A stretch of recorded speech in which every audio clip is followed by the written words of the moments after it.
സ്നേഹമുള്ള നാട്ടുകാരെ, Kerala men's independent association ഭാരവാഹികളായ ശ്രീ ഷാജഹാൻ, ശ്രീ ജോൺസി,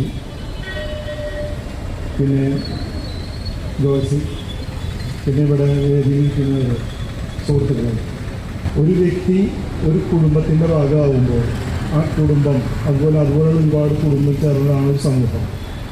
ആ സമൂഹം പിന്നീട് ഇതുപോലെ ഗ്രാമങ്ങളായും പിന്നെ നമ്മുടെ ജില്ലകളായും സംസ്ഥാനങ്ങളിലൊക്കെ പോകുമ്പോൾ രാജ്യം ഇപ്പോൾ വളരെ സ്ട്രോങ്ങാണ്, വളരെ പവർഫുള്ളായിട്ടുള്ള രാജ്യമാണ് ഇപ്പോൾ നമ്മുടെ എന്നാണ് പറയുന്നത്.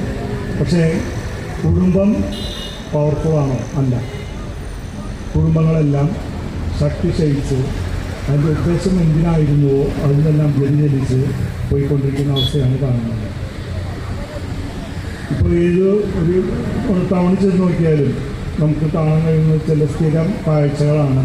സന്ധ്യമായി കഴിഞ്ഞാൽ പീഡികത്തിലെങ്കിലും അതുപോലെ തന്നെ ബസ് സ്റ്റാൻഡിൻ്റെ ഉറങ്ങാനുള്ള സൗകര്യമുള്ള ചില സ്ഥലങ്ങളിലുമൊക്കെ അന്തിക്ക് പുരുഷന്മാർ കിടന്നുറങ്ങുകയാണ്.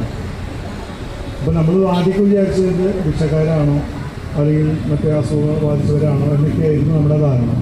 സത്യത്തിലല്ല. ഇതുപോലെ ഗാർഹിക പീഡന നിരോധന നിയമപ്രകാരം അതല്ലെങ്കിൽ കുടുംബ പ്രശ്നങ്ങളൊക്കെ ആയിട്ട് വീട്ടിൽ നിന്ന് ഇറങ്ങി താമസിക്കേണ്ടി വന്ന ഒരു കൂട്ടം ആൾക്കാരായി മാറിയിരിക്കുന്നു നമ്മുടെ സമൂഹം. അപ്പം അങ്ങനെ ഇവിടെ തെരുവോരങ്ങൾ കാണുന്നവരെല്ലാം നമ്മൾ ചെയ്യുന്ന പോലെ വീടില്ലാത്തവരൊന്നുമല്ല, വീട്ടിൽ നിന്ന് പുറത്താക്കപ്പെട്ടവരാണ്. അതും നിയമപ്രകാരം എന്ന് പറയുന്നത്. അവർക്ക് പോകാനൊരു ഇടമില്ല, അവർക്ക് സംസാരിക്കാനായിട്ട് ഒരു വേദിയില്ല, പരാതി പറയാനായിട്ട് ഒരു അംഗീകൃത സ്ഥാപനമില്ല, അവരെ സങ്കടങ്ങൾ കേൾക്കാൻ ആരുമില്ല. അപ്പോൾ ആ അവസ്ഥയിലേക്ക് ഒരു പുരുഷന്മാരുടെ സമൂഹം പോയിക്കൊണ്ടിരിക്കുകയാണ്. അത് അവരുടെ ഗതികേട്. കാരണം പണ്ട് കാലത്ത് അനുഭവിച്ച അവരെ പ്രശ്നങ്ങളുടെ പേരിൽ അല്ലെങ്കിൽ ജനങ്ങളുടെ പേരിൽ സ്ത്രീകൾക്ക് അനുവദിച്ച ചില അവകാശങ്ങൾ ഭരണഘടനാപരമായിട്ടുള്ള കുറേ കാര്യങ്ങളെല്ലാം ചേർന്നപ്പോൾ പണ്ട് ഏതൊരു മഹർഷിക്ക് അയാളുടെ താമസം കുറയ്ക്കാനായിട്ട് ഇന്ധനം കൊണ്ടുവന്ന് വെച്ച വാൾ പോലെയായി ഇത്തരം നിയമങ്ങൾ എന്ന് ഞാൻ പറയും. ഒരു അഭിപ്രായം മാത്രമാണ്. ഈ വാളിൻ്റെ അവസ്ഥ എന്ന് വെച്ചാൽ മഹർഷിക്ക് വാളിനൊന്നും താല്പര്യം ഉണ്ടായിരുന്നില്ല. പക്ഷേ അതിൻ്റെ മൂർച്ച പരിശോധിക്കാൻ വേണ്ടിയിട്ട് ഒരു പ്രാവശ്യം വെട്ടി നോക്കിയപ്പോൾ നല്ല രസമായിട്ട് തോന്നി, വളരെ നല്ല മൂർച്ചയുണ്ട്. അപ്പോൾ മഹർഷിയുടെ ഏകാഗ്രത നഷ്ടപ്പെട്ടു തുടങ്ങി. അദ്ദേഹം ആ വാളെടുത്ത് പോകുന്ന വഴിക്കൊക്കെ കാണുന്നതിനെയൊക്കെ വെട്ടാൻ തുടങ്ങി. അങ്ങനെ വെട്ടി വെട്ടി വെട്ടി മഹർഷിയുടെ ഏകാഗ്രത നശിച്ചു. മഹർഷി ഒരു തനി കാട്ടാളനായി മാറി എന്നാണ് ആ കഥ പറയുന്നത്. അതുപോലെ ചില കാര്യങ്ങൾ നമ്മുടെ മുമ്പിൽ കൊണ്ടുവന്ന് വെച്ചാൽ നമുക്കും അതെടുത്ത് പ്രയോഗിക്കാനായിട്ട് തോന്നും. അങ്ങനെ പ്രയോഗിച്ച് പുരുഷന്മാർക്കെതിരെ ദ്രോഹബുദ്ധിയോട് പ്രവർത്തിച്ച് വന്ന ചില നിയമങ്ങളുണ്ട് നമ്മുടെ നാട്ടിൽ. അതിൻ്റെ ഭാഗമായിട്ട് പലരിലും ഈ ക്രൂരത ഉണരുകയും അത് വളരുകയും ചെയ്തു. അത് ചെയ്തതിൻ്റെ അടിസ്ഥാനത്തിൽ അവർ കേസ് കൊടുക്കാൻ തുടങ്ങി. അതിന് ന്യായമാണോ അന്യായമാണോ എന്ന് ചിന്തിച്ചില്ല. പിന്നീട് കോടതികൾ വർഷങ്ങളെടുത്ത് അത് വിശകലനം ചെയ്ത് നോക്കുമ്പോഴാണ് ഇതെല്ലാം ഫേക്കാണെന്ന്. ഇത് ഭൂരിഭാഗം കേസുകളും ഈ നിയമത്തെ ദുരുപയോഗം ചെയ്തിട്ടാണ് ഉണ്ടായിട്ടുള്ളതെന്ന് മനസ്സിലാക്കിക്കൊണ്ടിരിക്കുന്നത്. പക്ഷേ ഇതിൻ്റെ പേരിൽ എത്ര പേര് ക്രൂരമായി പീഡിപ്പിക്കപ്പെട്ടു, എത്രയോ പേര് ആത്മഹത്യ ചെയ്തു. ഒരു സ്ത്രീ സ്വപ്നം കണ്ടാൽ പോലും പ്രതിയാക്കപ്പെടുന്നവരാണ് ഇപ്പോൾ പുരുഷൻ. ഇപ്പോൾ ഈ അടുത്തിപ്പോൾ കഴിഞ്ഞ ഏതാനും ദിവസങ്ങൾക്ക് മുമ്പ് കണ്ട വാർത്തയാണ്. തന്നെ പീഡിപ്പിച്ചതായിട്ട് ആ സ്ത്രീ യുവതി സ്വപ്നം കണ്ടു. അയാൾക്കെതിരെ പരാതി കൊടുത്തു. അയാൾ പ്രതിയാക്കപ്പെട്ടു. പിന്നീട് വർഷങ്ങൾക്ക് ശേഷം പറയുകയാണ്, ഞാനൊരു സ്വപ്നം കണ്ടതായിരുന്നു എന്നെ പീഡിപ്പിച്ചതായിട്ട്. അപ്പോൾ എന്താണ് സംഭവിച്ചത്? ഒരു സ്ത്രീ സ്വപ്നം കണ്ടാൽ പോലും പുരുഷൻ പ്രതിയാക്കപ്പെടുന്ന ഒരു പ്രത്യേകതര നാടായി മാറിയിരിക്കുന്നു നമ്മുടെ നാട്. അതുപോലെ ശത്രുതയ്ക്കോ ആ പെട്ടെന്നുണ്ടാകുന്ന രക്ഷയ്ക്കോ വേണ്ടി ഒരാളെ ചൂണ്ടിക്കാണിച്ചു കഴിഞ്ഞാൽ അയാളാണ് തന്നെ പീഡിപ്പിച്ചെന്നൊരു പെൺകുട്ടി പറഞ്ഞാൽ അയാളെ തുറുങ്ങിലടക്കുകയും വിചാരണ ചെയ്യുകയും അവസാനം മാസങ്ങൾക്കോ അല്ലെങ്കിൽ കൊല്ലങ്ങളൊക്കെ ശേഷം അയാൾ നിരപരാധിയാണെന്ന് കണ്ട് വെറുതെ വിടുകയും ചെയ്ത ഒട്ടനവധി സംഭവങ്ങൾ നമ്മുടെ നാട്ടിലുണ്ടായിട്ടുണ്ടായി. അപ്പോൾ ഈ നിയമങ്ങൾ നേരത്തെ പറഞ്ഞ മഹർഷിയുടെ മുമ്പിൽ വെച്ച് വാൾ പോലെ ആയി മാറും. കാരണം അത് ഉപയോഗിക്കുന്നതിൻ്റെ മനഃശുദ്ധി അവൻ്റെ നീതിബോധം അനുസരിച്ചാണ് പിന്നെ കാര്യങ്ങൾ മുന്നോട്ട് കൊണ്ടുപോകുന്നത്. തന്നെ പീഡിപ്പിച്ചു അല്ലെങ്കിൽ തന്നെ ഉപദ്രവിച്ചു എന്ന് കൃത്യമായ ധാരണയോടുകൂടിയല്ല 90% കേസുകൾ നമുക്ക് മുന്നോട്ട് പോകുന്നത്. അത് പ്രതികാര ബുദ്ധിയോടുകൂടി തീർക്കുന്ന ഒരു കാര്യമായിട്ട് മാറിയിരിക്കുന്നു. പറഞ്ഞു വരുന്നത് വേറൊരു കാര്യമാണ്. ഇപ്പോൾ നേരത്തെ പറഞ്ഞു, ഇപ്പോൾ കുടുംബങ്ങളുടെ കാര്യങ്ങളൊക്കെ ഞാൻ പറഞ്ഞു. കുടുംബാന്തരീക്ഷം വളരെ മോശമാണ്. കാരണം കുടുംബ ബന്ധങ്ങൾ ഇപ്പോൾ പഴയ പോലെ സ്ട്രോങ്ങല്ല, വീക്കാണ്. അതിന് കാരണം അല്ലെങ്കിൽ അതിന് പരിഹാരം വേണ്ടതായിട്ടൊരു നിയമമുണ്ട്. ഏതാണെന്നറിയുമോ? ഇപ്പോൾ നമ്മുടെ നാട്ടിൽ കുടുംബ കോടതികൾ എല്ലാ ഒരുവിധ ഭാഗങ്ങളിലൊക്കെ ഉണ്ട്. അതുപോലെ ഉണ്ടാകേണ്ട ഒരു കോടതിയാണ് കുടുംബ സംരക്ഷണ കോടതി. അതായത് ഫാമിലി പ്രൊട്ടക്ഷൻ ആക്ട് കൊണ്ടുവന്ന് അതിന് കീഴിൽ ഉണ്ടാകേണ്ട കോടതികൾ. അങ്ങനെ ഒരു കുടുംബ സംരക്ഷണ ആക്ട് ഇപ്പോൾ നിലവിലില്ല നമ്മുടെ നാട്ടിൽ. കുടുംബ സംരക്ഷണ ആക്ട് നിലവിൽ വന്നാൽ ആർക്കൊക്കെയാണ് ഗുണം? സർക്കാർ ഏറ്റെടുക്കേണ്ടതായിട്ടുള്ള പല കാര്യങ്ങളും ഇപ്പോൾ തെരുവോരങ്ങളിൽ വിഷയാഴ്ച ചേർക്കുന്ന പലരുമുണ്ട്. അവർക്ക് കുടുംബമില്ലാതെ ഒരു ദിവസം തന്നെ പൊട്ടിച്ചേറി വന്നവരും നല്ലവർ. അവർ ഒരു കുടുംബത്തിൻ്റെ ഭാഗമായിരുന്നു.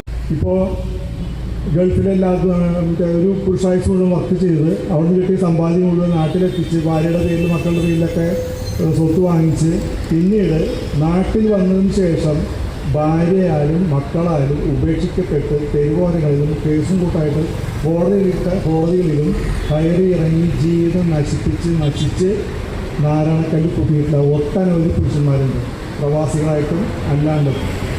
ഇവരൊക്കെ ചതിക്കപ്പെട്ടു എന്ന് പിന്നീടാണ് അവർക്ക് തോന്നുന്നത്. അങ്ങനെ ഒരു അവസ്ഥയിൽ മുന്നോട്ട് പോകുമ്പോൾ ഇവരാരും സംരക്ഷിക്കും? അത് കുടുംബത്തിൻ്റെ ബാധ്യതയാണ്. ഒരു കാലത്ത് അയാളുടെ ഊർജവും അയാളുടെ സന്തോഷവും അയാളുടെ ധനവും അയാളുടെ എല്ലാവിധ ആരോഗ്യവും അവരുടെ സമ്പത്തെ എല്ലാ അറിവും എല്ലാം ഉപയോഗിച്ചത് ആ കുടുംബത്തിന് വേണ്ടിയാണ്. ആ കുടുംബം അയാൾ ഉപേക്ഷിക്കുമ്പോൾ ആ ഒരു കുടുംബമാണ് നശിച്ചു പോകുന്നത്. ആ കുടുംബത്തിനെ ഒരു ബലപ്പെട്ട കണ്ണിയാണ് അവിടെ നിന്ന് അകർത്തി മാറ്റപ്പെടുന്നത്.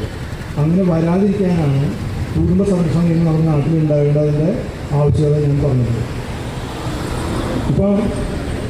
ഇപ്പോൾ പുതിയ നമ്മുടെ സോഷ്യൽ മീഡിയ, അതുപോലെ പുതിയ ആധുനിക ഉപകരണങ്ങൾ, മൊബൈൽ ഫോൺ, TV പോലത്തെ കാര്യങ്ങളൊക്കെ. അത് TV ആയിരുന്നു. പിന്നെ അതുപോലെ സീരിയലുകളൊക്കെ വന്നു. അത് കുടുംബം കുറേ ഒരു പരുവത്തിലാക്കി വിട്ടു. അതിന് ശേഷം പിന്നെ വന്നതാണ് ഈ മൊബൈൽ ഫോൺ പോലുള്ള സംവിധാനങ്ങളൊക്കെ. അപ്പോൾ അതിലൂടെയും കുറേ കുടുംബങ്ങൾ പോയി. അപ്പോൾ കുടുംബങ്ങൾ നന്നാക്കാൻ വേണ്ടി സർക്കാരിൻ്റേതായിട്ടുള്ള പാതയത്തൊരു നിയമനിർമ്മാണമില്ല.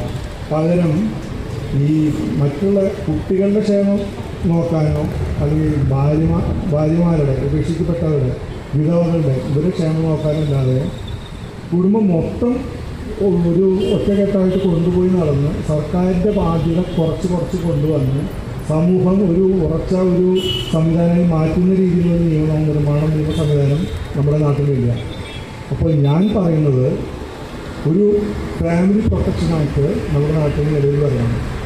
അങ്ങനെയാകുമ്പോൾ കുടുംബത്തിന് വേണ്ടി വാദിക്കാനും കുടുംബത്തിലെ കലഹങ്ങൾ, ചെറിയ പിണക്കങ്ങൾ, ചില പ്രശ്നങ്ങൾ പരിഹരിക്കപ്പെടുന്നതിനും ഒരു 3-4 സ്റ്റേജ് തലത്തിലുള്ള സംവിധാനങ്ങൾ നാട്ടിലുണ്ടാവുകയാണെങ്കിൽ അത് കുടുംബാന്തരീക്ഷം അതുപോലെ കുട്ടികളുടെ മാനസിക ആരോഗ്യ വിദ്യാഭ്യാസ സാമ്പത്തിക നില എല്ലാം മെച്ചപ്പെടുത്തുന്നതിനൊക്കെ ഉപകരിക്കും.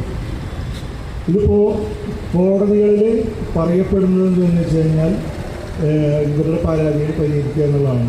പക്ഷേ ഇവരുടെ മാനസികാവസ്ഥ, ശാരീരികാവസ്ഥ, ഇവർ മറ്റുള്ള കാര്യങ്ങളൊന്നും അവിടെ കൂടുതലും പരിശോധിക്കപ്പെടുന്നതാണ് എൻ്റെ അറിവ്, ഞാൻ മനസ്സിലാക്കി വെച്ചിട്ടുള്ളത്.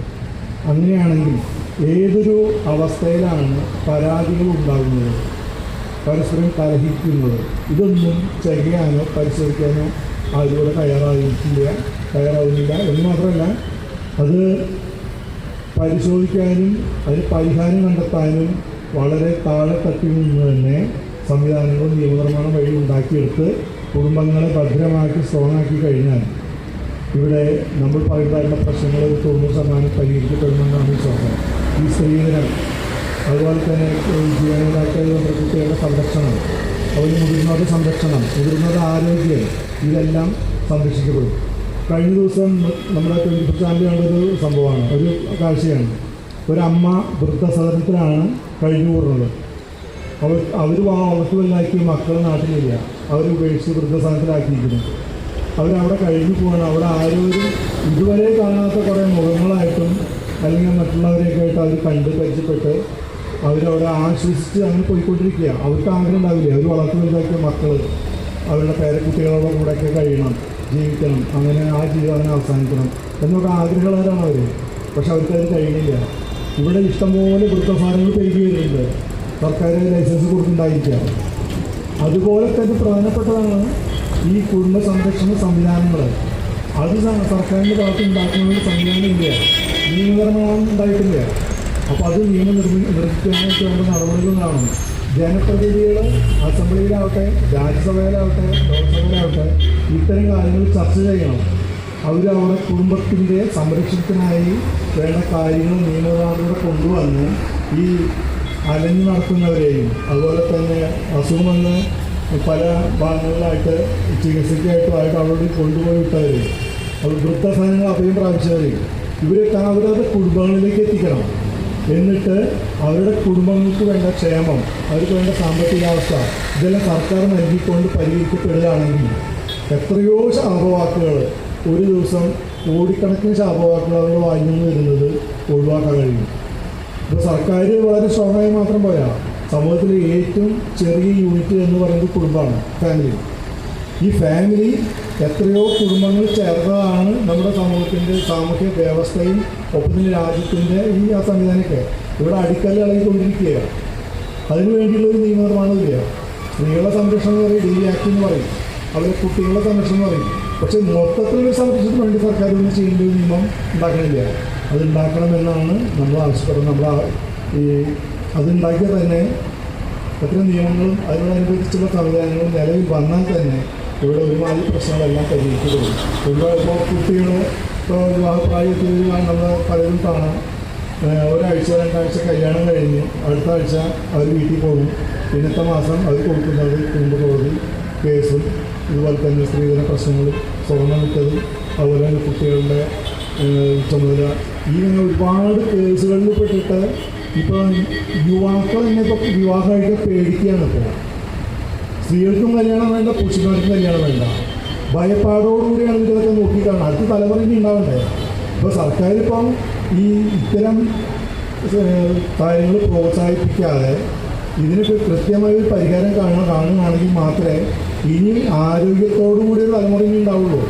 ഇനിയിപ്പോൾ ഒരു 30 വർഷം കഴിഞ്ഞാൽ ഇപ്പോൾ ഈ ജീവിച്ചുകൊണ്ടിരിക്കുന്ന എല്ലാവരും വയസ്സായ ആൾക്കാരായി മാറുമ്പോൾ അവരുടെ അടുത്ത ഒരു കണ്ണി എന്നുള്ള നിലയ്ക്ക് മക്കളുണ്ടാകാനുള്ള സാധ്യത വളരെ കുറച്ച് പേർക്കുള്ളൂ. കാരണം അത് വിവാഹം കഴിക്കാൻ ഉദ്ദേശിക്കുന്നില്ല. കാരണം അവർ ചുറ്റുപാട് കാണുന്ന കാര്യങ്ങളെല്ലാം പേടിപ്പെടുത്തുന്നതാണ്. അവർ സമ്പാദിച്ചാൽ തന്നെ അവർക്കത് ഉപയോഗിക്കാൻ പറ്റുന്നില്ല. ഇപ്പോൾ ജീവനാംശമായിട്ടും അതല്ലെങ്കിൽ വേറെ എന്തെങ്കിലും നഷ്ടപരിഹാരമായിട്ടൊക്കെ കൊടുക്കുക. കേസുകളിൽ കുടുങ്ങി അവരെ കോടതിയിൽ കയറിറങ്ങി അവരുടെ ജീവിതം, അവരുടെ ആയുസ്, അവരുടെ സമ്പാദ്യം, മനസ്സമാധാനം എല്ലാം കെട്ടുപോകുന്നൊരവസ്ഥ സർക്കാരിൽ കാണണം. സർക്കാർ മാത്രമല്ല, തിരഞ്ഞെടുക്കപ്പെടുന്ന ഓരോ ജനപ്രതിനിധികളും ഇത് കാണണം. ഇതിനുവേണ്ടി പരിഹാരം എന്താണെന്ന് നിങ്ങൾ ചർച്ച ചെയ്യണം, അറിവുള്ളവരെ പങ്കുവയ്ക്കണം, എന്നിട്ട് കാര്യങ്ങൾ നടപ്പിലാക്കാൻ വേണ്ട സംവിധാനങ്ങൾ ഇവിടെ ഉണ്ടാക്കണം, അതിനുവേണ്ട നിയമങ്ങൾ ഇവിടെ ഉണ്ടാകണം. ഇതാണ് നമ്മുടെ അടിസ്ഥാനപരമായിട്ടുള്ള ആവശ്യം. ഇതിനുവേണ്ടി എന്തെങ്കിലും കാര്യമായിട്ട് ചെയ്യുന്നുള്ളത് പ്രതീക്ഷിച്ചുകൊണ്ട് എൻ്റെ വാക്കിലൂടെ ഞാൻ അവസാനിപ്പിക്കുന്നു.